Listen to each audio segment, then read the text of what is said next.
Now, the next level of your homework assignment will be to think through the kinds of competencies that you're likely to be asked about. Because you know if you're going on an interview and they've said in that job posting that teaming skills are really going to be important, then you should have a story about being a great team worker. So you need to have stories that will correlate to the competencies around the jobs that you're interviewing for. So that's your homework assignment, to be thinking about those great stories, craft those stories out so that you are really quick and able to give those stories back when you're asked about a particular competency. Now, what I did when I was interviewing for a job a little over 3 years ago, what I did was outline all of my key stories. And I picked out maybe the top 5 to 7 stories. I wrote down then the competency that illustrated, and I had them in sort of keyword outline format in my notebook that I took on my interview with me. Because I thought, what if I get into the interview and I forget completely those stories? Well, I knew that they were in my portfolio, so I could refer to them.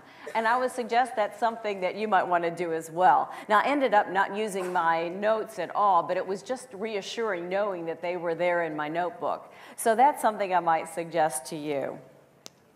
Then also craft those stories that you know where you're going to be asked about things like teamwork, communication skills, and so forth, so you'll be ready when they ask those questions.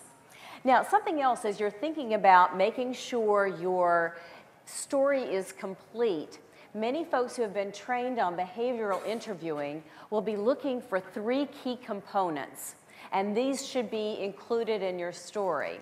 You should have sort of the background, the setup. It's sometimes called the situation or task because that's the S and the T, the situation and task, that go into a STAR acronym, S-T-A-R.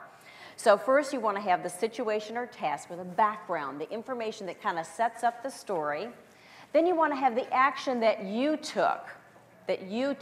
Now maybe the team did some stuff as well, but you want to illustrate what action you were able to take. That's the A. And then the final R is the result. How you solved a big problem, how you were able to raise and increase sales, how you were able to increase productivity, whatever that might have been, so that you have that complete story, that complete behavioral example if you're asked a question and you're with an interviewer who really knows how to behavioral interview. So I would suggest that you follow those steps to be prepared for your next interview. Now, once you've done that, then you got to start preparing for the difficult questions. And because while you're going to have your great stories to illustrate your great accomplishment, there may be some times you're asked about really challenging kinds of situations. And you should be ready for questions like this. Tell me about a time you had a major conflict with a manager, coworker, or client. Or tell me about a time you missed a major deadline. Or tell me about a time you failed to meet customer expectations. Or tell me about a time you lost a valued employee. So you should be ready to talk about some of the negative things that have happened in your life history. Because let's face it, we've all had negatives that have happened to us, things that haven't gone exactly as we've planned. But some of you are thinking, well, how can that be positioned in a favorable light? There is a formula. There is a formula. And here's what you should do when you're asked a question like that. You should, first of all, set it up correctly. Tell what happened.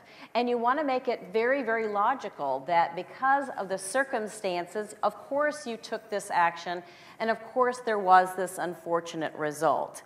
So you set it up to show that it was a series of circumstances that made this situation happen.